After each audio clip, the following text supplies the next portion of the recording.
সমস্ত বান্দা যারা হাসিনার জুলুমের ভয় করবে না, মোদির জুলুমের ভয় করবে না, ডক্টর ইউনূস কিংবা নেতানিয়াহু কিংবা ডোনাল্ড ট্রাম্পের ভয় করবে না, আমেরিকা, ভারত, চীন, রাশিয়ার ভয় করবে না, গোলামি করবে না, আল্লাহর জমিনে একমাত্র আল্লাহর কথা বলবার জন্য জেল, জুলুম, বিমান, ফাঁসি যা মন চায় হোক, উম্মতকে দ্বীনের পক্ষে, ঈমানের পক্ষে, রাষ্ট্রের বিরুদ্ধে, সরকারের বিরুদ্ধে, যে কারো বিরুদ্ধে কথা বলে হলেও উম্মতকে সঠিক পথ দেখাবে, তাই হলো উলামায়ে মিল্লাত।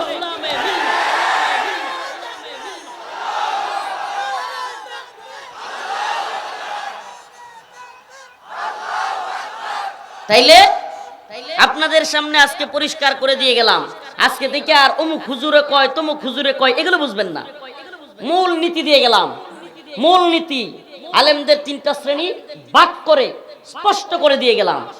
প্রিয় ভাইরা আমার, এবার আপনারা কোন আলেমকে স্মরণ করবেন, কোন আলেমকে চিনবেন, কোন আলেমের কাছ থেকে মাসআলা নেবেন, কোন আলেমের পিছনে থাকবেন, উলামায়ে কেরাম এর সাথে থাকবেন, এটা আপনারা বুঝে নেবেন। কিন্তু আমরা তো কথা লুকাতে পারি না। আমাদেরকে আল্লাহ পাক দায়ী হিসেবে দুনিয়ায় পাঠাইছে। আমরা গুনাহগার, আমরা ফিরিস্তা না, আমরা ফিরিস্তা না, আমরা ভুলের ঊর্ধ্বে না, কিন্তু এই জাতিকে আমরা ভালোবাসি।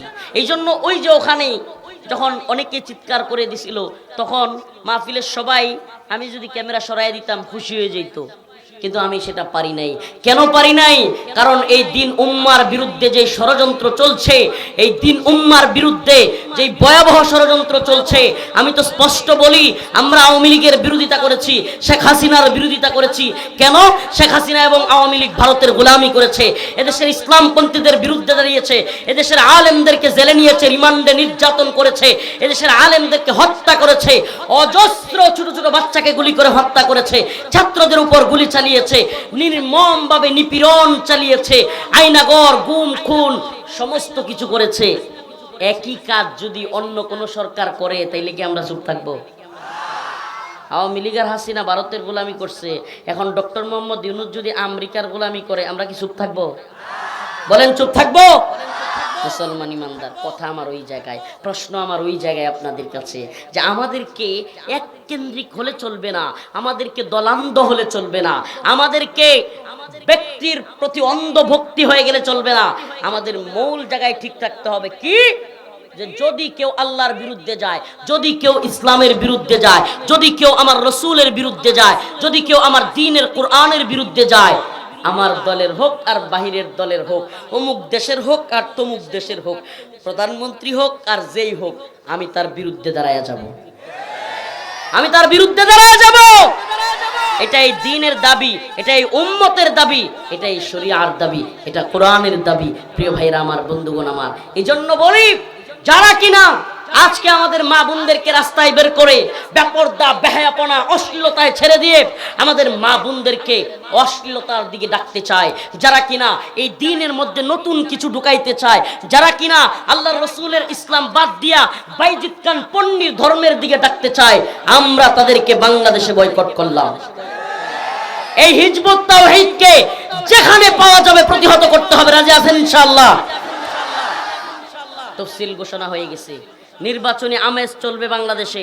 আমরা চাই না বাংলাদেশে কোনো ধরনের অশৃঙ্খল বিশৃঙ্খল পরিস্থিতি তৈরি হোক, কিন্তু যদি এই বাইজিদ খান পন্নী এবং হিজবুত তাওহীদ, এই সেলিমদের পক্ষ নিয়ে কেউ যদি দাঁড়াবার চেষ্টা করে, বাংলাদেশে বাতিল ফিরকাকে সুযোগ করে দেওয়ার চেষ্টা করে, টাঙ্গাইলের মুসলমানদেরকে বলি, সারা দেশের মুসলমানদেরকে বলি, জাগতে হবে, জাগ্রত হতে হবে। রাজি আছেন ইনশাআল্লাহ?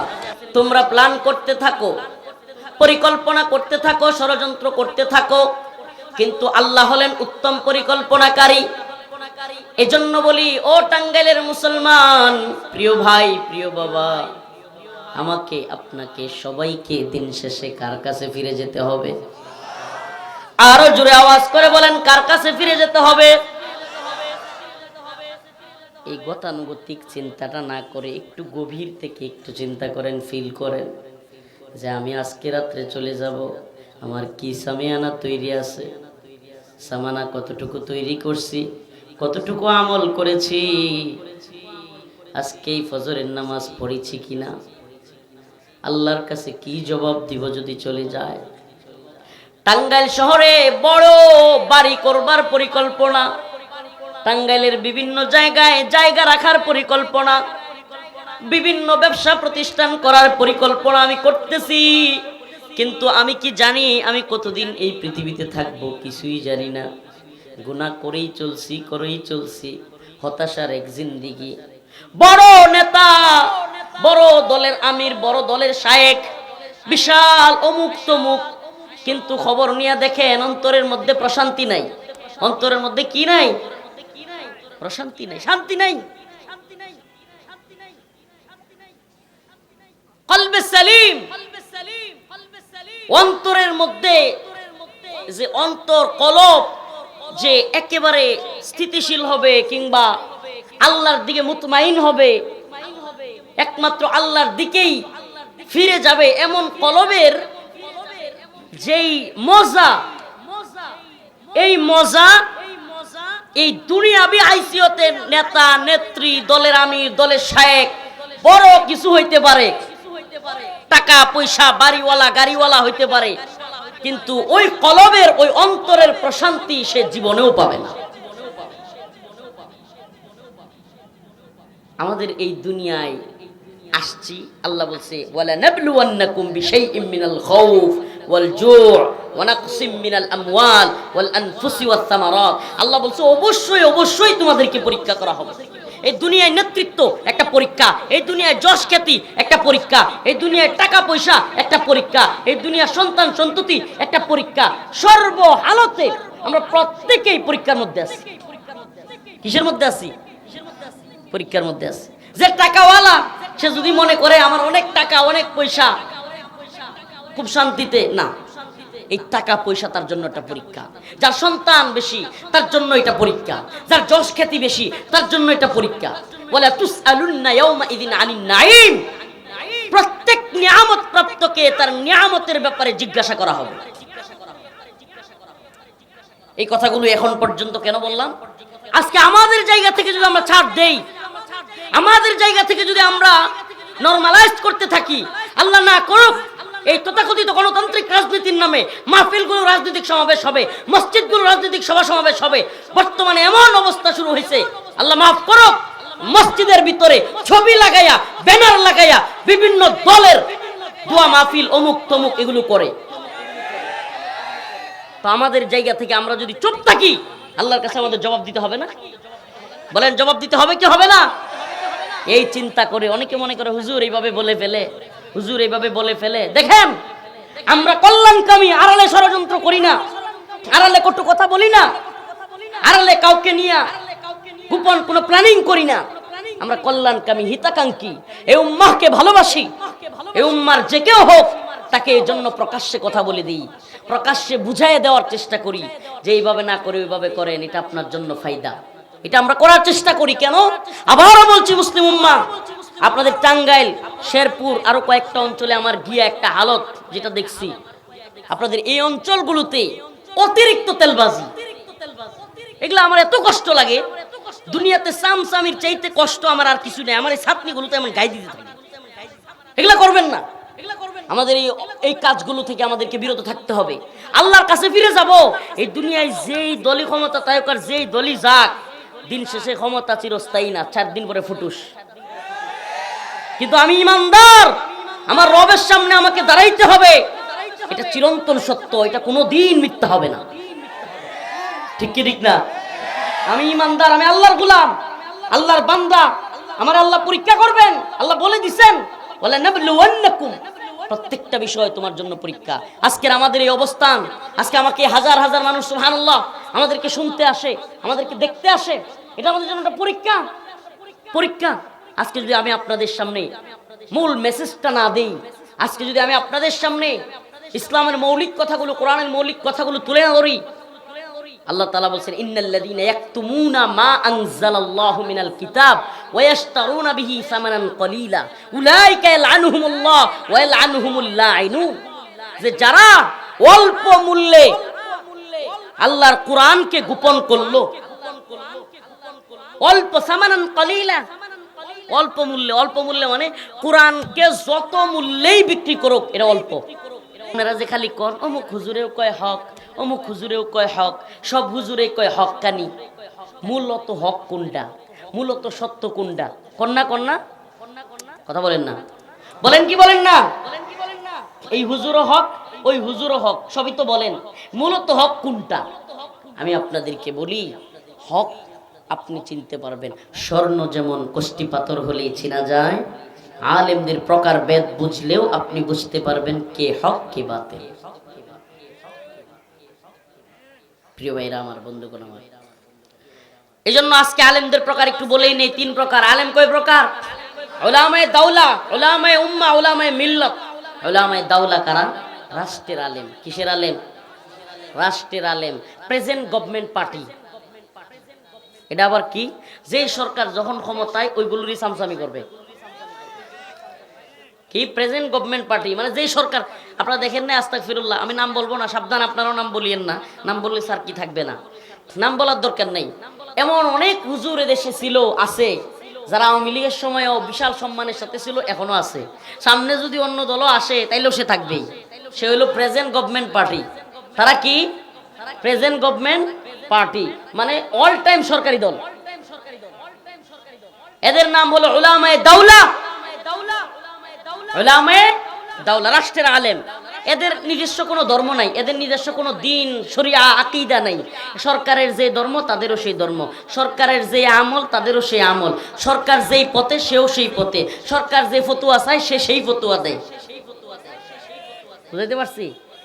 এদের নাম উলামায়ে দাওলা, রাষ্ট্রের আলেম, রাষ্ট্রীয় আলেম।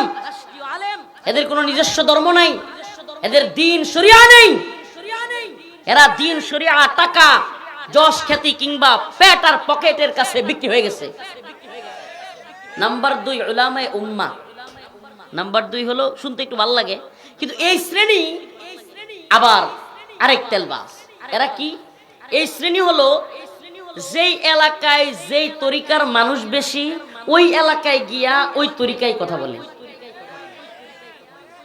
যে এলাকায় যেই দিকে ছাতা ধরা লাগে, ওই যে বৃষ্টি যেদিকে কয় না ছাতা, ওই দিকে, এই টাইপের এরা হলো উলামায়ে উম্মাহ। মানে জাতি যেটা শুনতে চায়, মনে করেন এখন সংখ্যাগরিষ্ঠ মানুষ, গণতান্ত্রিক মোল্লা মৌলবী আর কি, এরা যে কখন মনে করেন সংখ্যাগরিষ্ঠ মানুষ বলতেছে যে আর এই জামানায় কি পর্দা টর্দা চলে, প্রধানমন্ত্রী, বিরোধী দলীয় নেত্রী সবাই পর্দা করে না, এই মুখ টুক ডাইকা রাখে না, এখন কি এই আগের যুগের মতো পর্দা চলবে?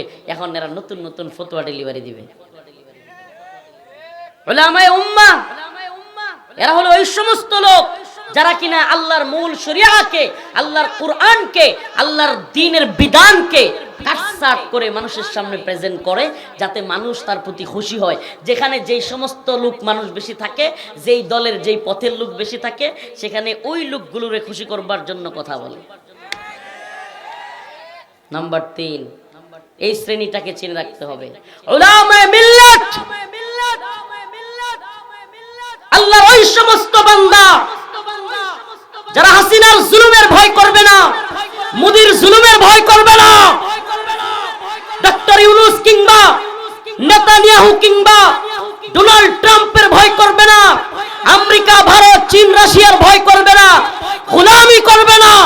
আল্লাহর জমিনে একমাত্র আল্লাহর কথা বলবার জন্য জেল, জুলুম, বিমান, ফাঁসি যা মন চায় হোক, উম্মতকে দ্বীনের পক্ষে, ঈমানের পক্ষে, রাষ্ট্রের বিরুদ্ধে, সরকারের বিরুদ্ধে, যে কারো বিরুদ্ধে কথা বলে হলেও উম্মতকে সঠিক পথ দেখাবে, তারাই হলো উলামায়ে মিল্লাত।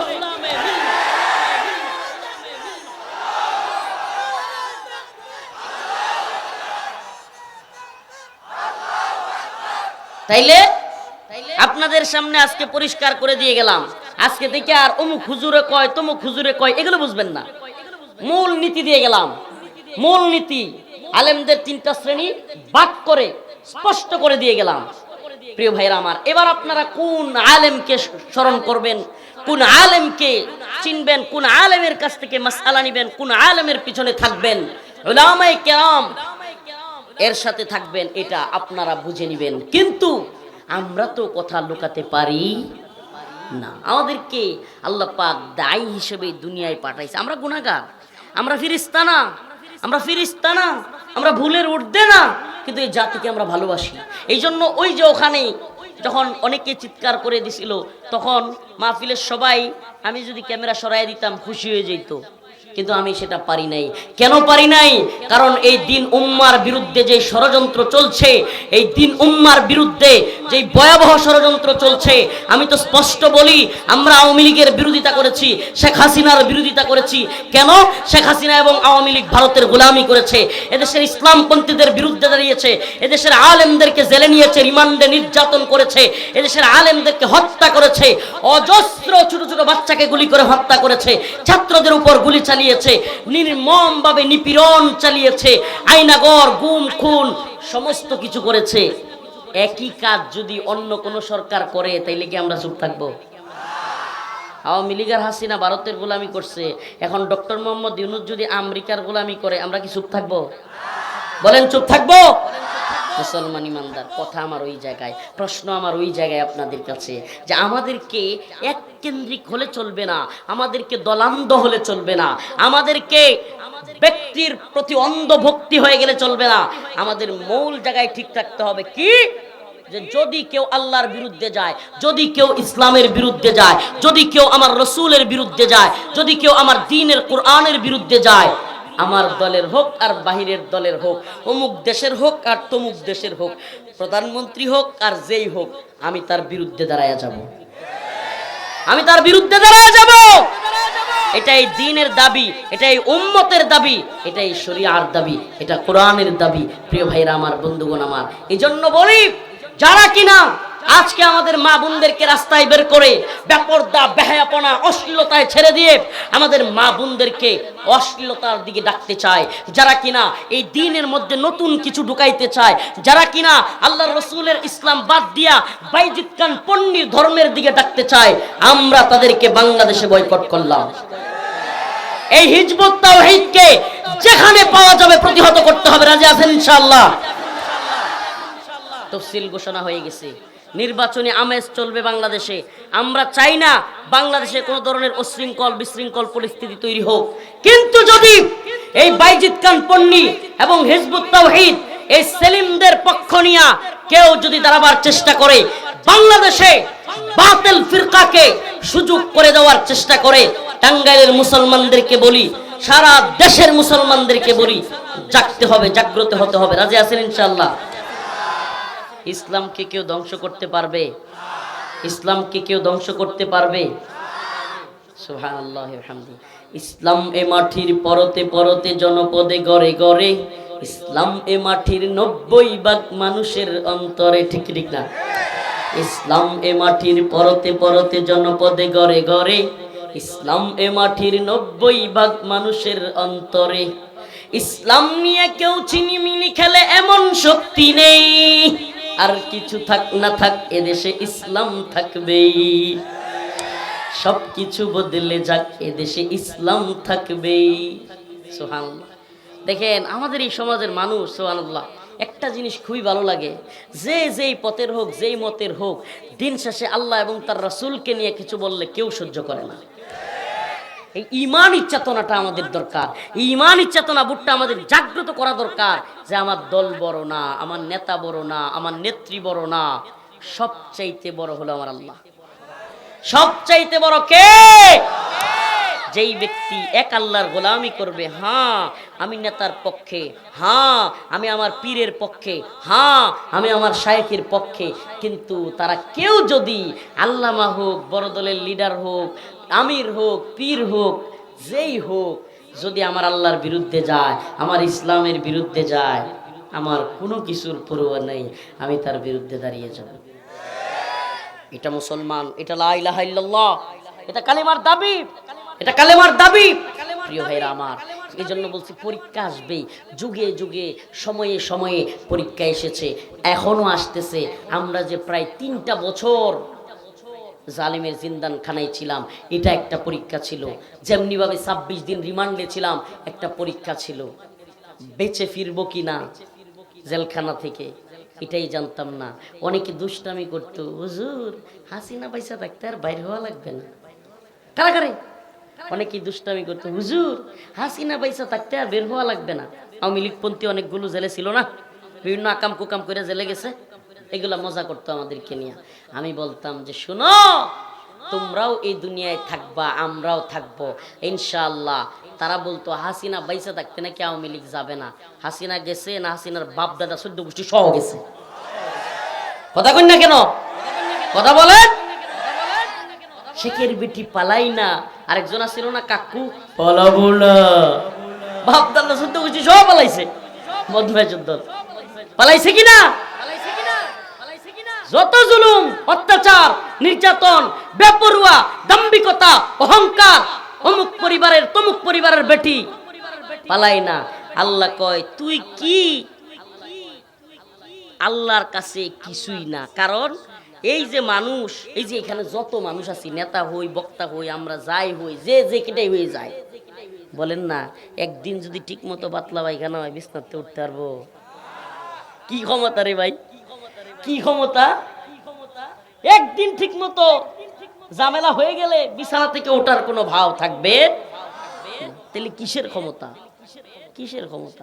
আমি তো মাঝে মাঝে বলতাম যে যেই শক্ত বাথরুমের দরজা এখন লাগায় ভালো ভালো টয়লেটগুলোতে, ভিআইপি টয়লেটগুলোতে, এই টয়লেটের একটা সিটকানি, মানে ওই যে ছোট্ট একটা যে ইয়া থাকে, ওইটা যদি বাহির থেকে লাগাইয়া দেয়া যায়, একজন প্রধানমন্ত্রী চিৎকার করতে করতে ভিতরে হয়ে মরে যাব কেউ বাইর না করলে। বাড়িতে পারবো না এটা। চিন্তা করছেন আমরা কত দুর্বল। ওয়াখলিকাল ইনসানু দাঈফা, আল্লাহ নিজে বলতেছেন আমি মানুষকে অনেক দুর্বল করে বানাইছি। আল্লাহ কি বলতেছেন? আমি মানুষকে অনেক দুর্বল করে বানাইছি। তাইলে এই দুর্বল মানুষ, এই এত দুর্বল, এত দুর্বল, এত দুর্বল মানুষ আমরা কেন অহংকার করব? আসুন আমাদের রবের দিকে ফিরে যায়। আরে আমাদের এমন একজন রব আছেন, যেই রব একবার দুইবার না, 100 বার, 1000 বার না, লাখো বারও যদি কেউ ভুল করে, আমার আপনার রব ক্ষমা করে দেন। সুবহানাল্লাহি ওয়া বিহামদিহি। এই দুনিয়ায় আপনি একটু তাকায়া দেখেন, একটু গভীর মনোযোগ দিয়া দেখেন, আপনি যেই জায়গায় চাকরি করেন, কি কয়, আপনি যে কোনো আদালতে কিংবা যে কোনো জায়গায় চাকরি করেন, কলেজে, স্কুলে কিংবা গার্মেন্টসে, সুয়েটারে, প্রশাসনিক ডিপার্টমেন্টে, যে যেই জায়গায় চাকরি করেন, একটু একবার খেয়াল করে দেখেন, ব্যবসা প্রতিষ্ঠানে করেন, আপনি যদি একদিন আপনার চাকরির জায়গায় না যান, আপনার যে মালিক থাকে, আপনার যে ঊর্ধ্বতন কর্তৃপক্ষ থাকে, আপনাকে বকাঝোকা করে কি করেন? দ্বিতীয় দিন যদি আপনি না যান, আপনাকে গালাগালি করে। তৃতীয় দিন আপনাকে হুমকি দিয়ে বের করে দেয়, কিংবা আপনাকে বলে যে আপনার আর চাকরি করার দরকার নাই। বলে কি বলে না? জীবনে কোনোদিন 3 দিন 4 দিন ভুল করার পরে ক্ষমা চায়া কোনো মালিকের কাছে, ঊর্ধ্বতন কর্তৃপক্ষের কাছে টানা 1 2 দিন 3 দিন 4 দিন 5 দিন এভাবে ভুল কইরা ক্ষমা পাওয়া যায়? কিন্তু আমার আপনার একজন রব আছে ভাই, ও টাঙ্গাইলের মুসলমান, আমার আপনার একজন রব আছে যিনি ডাকতেছেন ফাফিরু ফাফিরু ইলাল্লাহ, ফাফিরু ইলাল্লাহ, ফাফিরু ইলাল্লাহ। আয় আয় বান্দা, আমার দিকে ফিরে আয়। একটা না, দুইটা না, 100 না, 1000 না, লাখো গুনাহ যদি তুই করে ফেলিস, কোটি গুনাহ যদি কোনো বান্দা করে ফেলে, এই দুনিয়ায় তো 1 বার 2 বার 3 বার 5 বার ভুল করলেই ক্ষমা নাই। হুমকি দেয়, ধমকি দেয়, গালাগালি দেয়, বের করে দেয়। কিন্তু আমার আল্লাহ তার বান্দাদেরকে ডাক দিয়া বলে, বান্দা ইল্লা মান তাবা ওয়া আমানা ওয়া আমিলা আমালান সালিহান ফাউলাইকা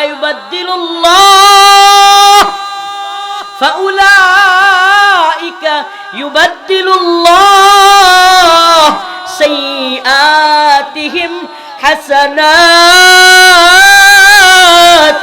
ওয়া কানাল্লাহু গফুরুর রহিমা।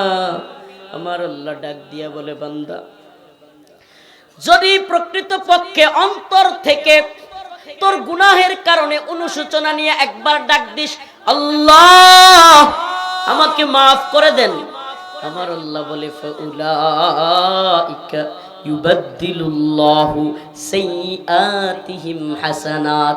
একটা না, দুইটা না, বান্দা শত না, হাজার না, লক্ষ গুনাহ যদি তুই করে ফেলিস রে বান্দা, একবার যদি আমাকে ডাক দিয়া চোখের পানিগুলো ছেড়ে দিয়া ক্ষমা চাস, ফাউলাইকা ইউবাদদিলুল্লাহ,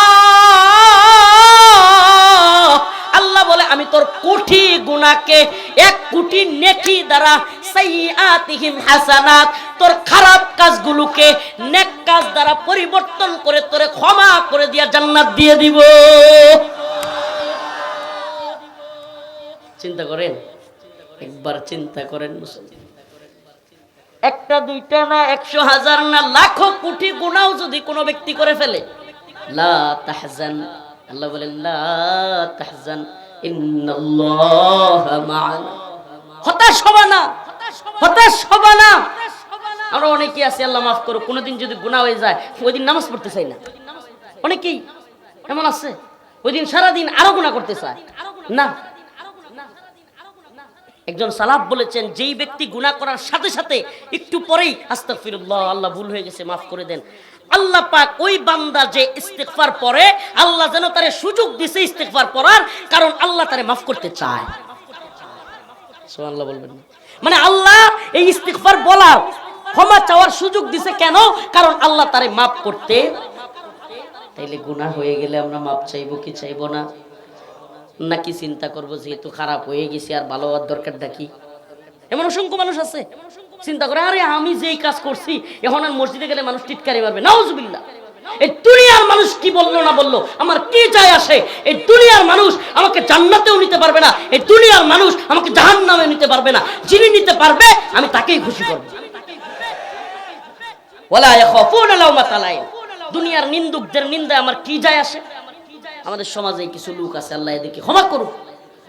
আমাদের হঠাৎ করে কোনো যুবক ভাই কিংবা কখনো নামাজ পড়ে নাই এমন একটা লোক মসজিদে চলে গেছে, কিছু চাচা আছে যাদের বাড়িতে তেমন একটা জায়গা পায় না, বউও দাবরানি দেয়, সবাই দাবরানি দেয়, খের খের করে। তো এখন নতুন কোনো মুসল্লিরা দেখে, আরে তুইও নামাজ পড়ছস, অসভ্যতামি, এটা করবেন না। আপনি যে নামাজ পড়তেছেন, আপনার নামাজ পড়ার তৌফিক কে দিছে? আল্লাহ না দিলে আমি আপনি কেউ পারতাম না। তাহলে আপনি টিটকারি মারেন কেন? যেই ছেলেটাকে আপনি টিটকারি মারলেন, যাকে নিয়ে আপনি এই ধরনের কথা বললেন, আগামীকালকে তো সে নামাজে আসতে আর চাইবে না। 10টার উপরে হয়ে গেছে, আমার আরেক জায়গায় যেতে হবে। হুজুর চলে আসছে, হুজুরের বসার জায়গা দেন। আমাদের নেত্রকোনার সন্তান হযরতুল আল্লাম হযরত মাওলানা মুফতি সালমান ফার্সি দামাত বারকাতুহু খুব সুন্দর আলোচনা করে, অনলাইনে খুব ভালো আলোচনা। আপনারা আলোচনাগুলো শুনে যাবেন। আপনাদের প্রতি আজকের দাওয়া, আমি যে আয়াত তিলাওয়াত করেছি, নামাজ পড়া, সবর, নামাজ 5 ওয়াক্ত নামাজ আমরা পড়ব তো ইনশাআল্লাহ। মান তারাকা সালাতান ওয়াহিদান মুতাআম্মিদান ফাকাদ কাফারা, রাসূলুল্লাহ সাল্লাল্লাহু আলাইহি ওয়াসাল্লাম বলেছেন, যে ব্যক্তি ইচ্ছাকৃত 1 ওয়াক্ত নামাজ ছেড়ে দিবে, কয় ওয়াক্ত?